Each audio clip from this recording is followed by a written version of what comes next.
I've been around long enough, I'm not that easily awed anymore. But I remain in awe of Medea Benjamin. And John Murtha had to intervene to keep her from being dragged off. That's how cool she is. John Murtha intervenes to keep her from getting dragged off. I am in awe of Medea Benjamin. And I'm not even getting to the fact that she's like one of the great rally speakers of our time. That she's one of the best people I've ever seen at leading a chant. Which, if you've ever tried to do it, is not actually that easy to get a crowd of people moving in the same verbal direction as you are.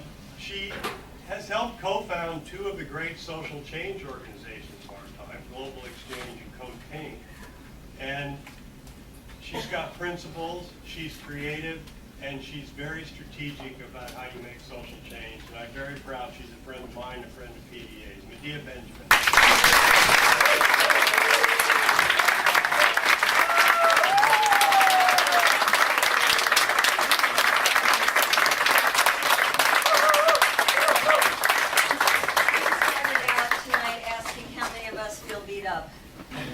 And let me tell you, I feel like a battered wife tonight. And I feel like a battered wife because I'm right like on the outskirts of the Democratic Party, and I keep coming back to the party. I keep coming back.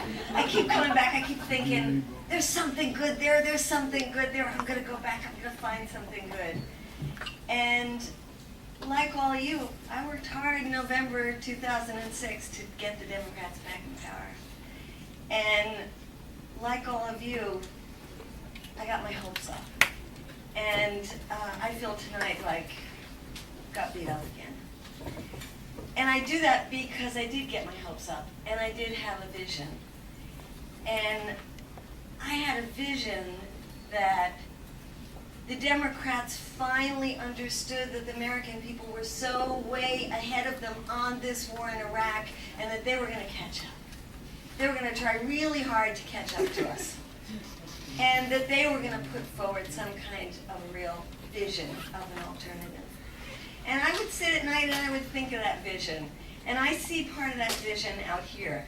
I would think of Nancy Pelosi calling Tina Richards to come to Congress to not only meet with her, but to stand with her in a press conference and have Tina say, "My son has been deployed way too many times to Iraq. He cannot go again, and I don't want anybody else's son to go there again." I pictured Nancy Pelosi calling Cindy Sheehan to stand beside her and say, "My son died for this deceitful, illegal, immoral war, and I don't want anybody else's son to die again." I picture having Kay Jones over there come stand before her and say, "My husband is in the National Guard, and the National Guard should not be sent to fight in Iraq. The National Guard is needed here at home for all the climate calamities that we're going to have thanks to global warming. We need them here at home." I pictured you, Ann. I pictured you standing beside Nancy Pelosi saying, "I've served this country for 29 years in the military, and I've served 16 years in the diplomatic corps, and I've never seen the reputation of the United States as low as it is today. And I want to work with you in the Democratic Party to build back the reputation of the United States by bringing our troops back from Iraq, by ending this kind of illegal, immoral policy, by stopping another war with Iran." I had a vision that that was something like that was going to happen. And now I feel like an absolute idiot, battered wife. How could we have let ourselves be so deceived? But you know what? We worked hard. We worked hard, and the thing is that we're going to keep working hard. And let me first say why this bill was so bad. And a lot of you know this because a lot of you were working so hard against this bill, but let's just review it now. The bill was so bad because every single day from now until even in their vision 18 months from now, 3 American soldiers will be killed every single day for nothing. If the war is bad in 16 months or 18 months, why isn't it bad now? Why should we keep allowing them to get killed every day? And it breaks my heart how little we talk about the Iraqi people. It just breaks my heart. Even at those vigils that Move On, and let's save a little discussion for Move On, but even at those vigils that Move On organize, where you talk about story after story after story of the poor Americans who have lost their lives, not one mention of the Iraqi people. Not one mention. attention.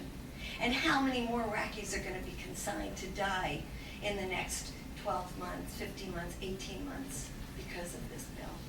How many of them? 50,000 of them, 60,000 of them, 70,000 of them? Lots of them.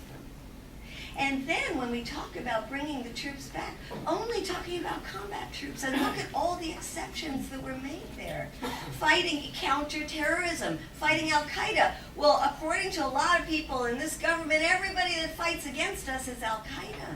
So how many tens of thousands of soldiers could stay there fighting Al-Qaeda?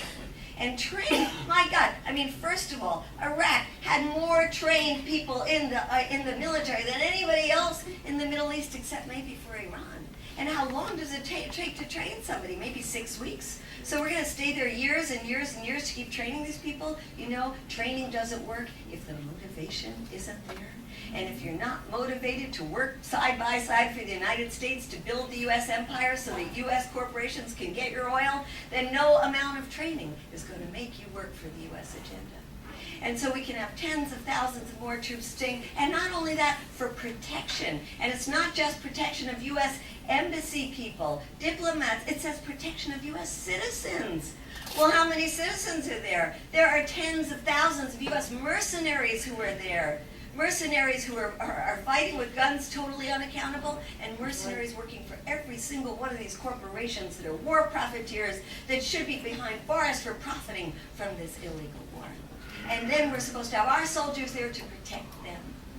That is what this bill says. And of course there's more. We know about the issue, yes, it would be nice if there were some protections for the soldiers, that they couldn't be sent unless they were really equipped and they were really trained and they were really had their rest periods. But then they threw in, to get the blue dogs, they threw in the waiver.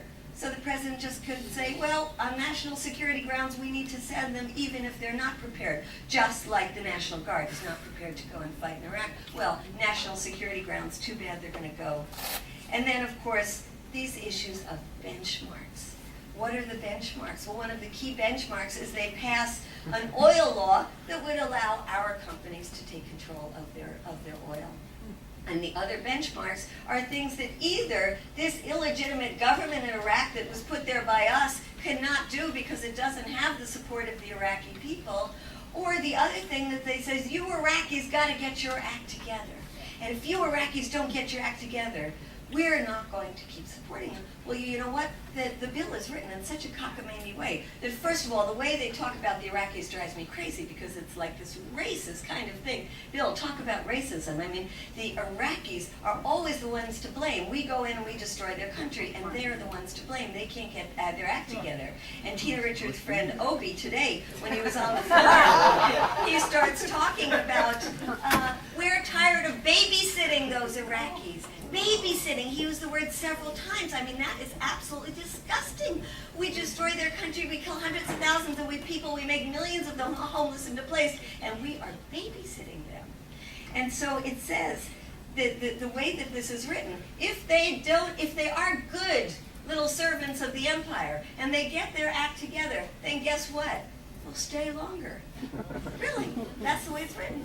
And if they don't get their act together, then we'll leave sooner. It's absolutely crazy. Absolutely, you know, the incentives are for the Iraqis to keep messing up because, as we know, the Iraqis are dying to have us leave. And then there's the issue of Iran. I mean, it is in the Constitution that you're not supposed to go attack another country and declare war without going to the Congress first. And so they were going to put that in this bill just to kind of remind people that there is a Constitutional War Powers Act that the Congress is supposed to declare war. But no, that was taken out of the bill. So it really is a very lousy bill.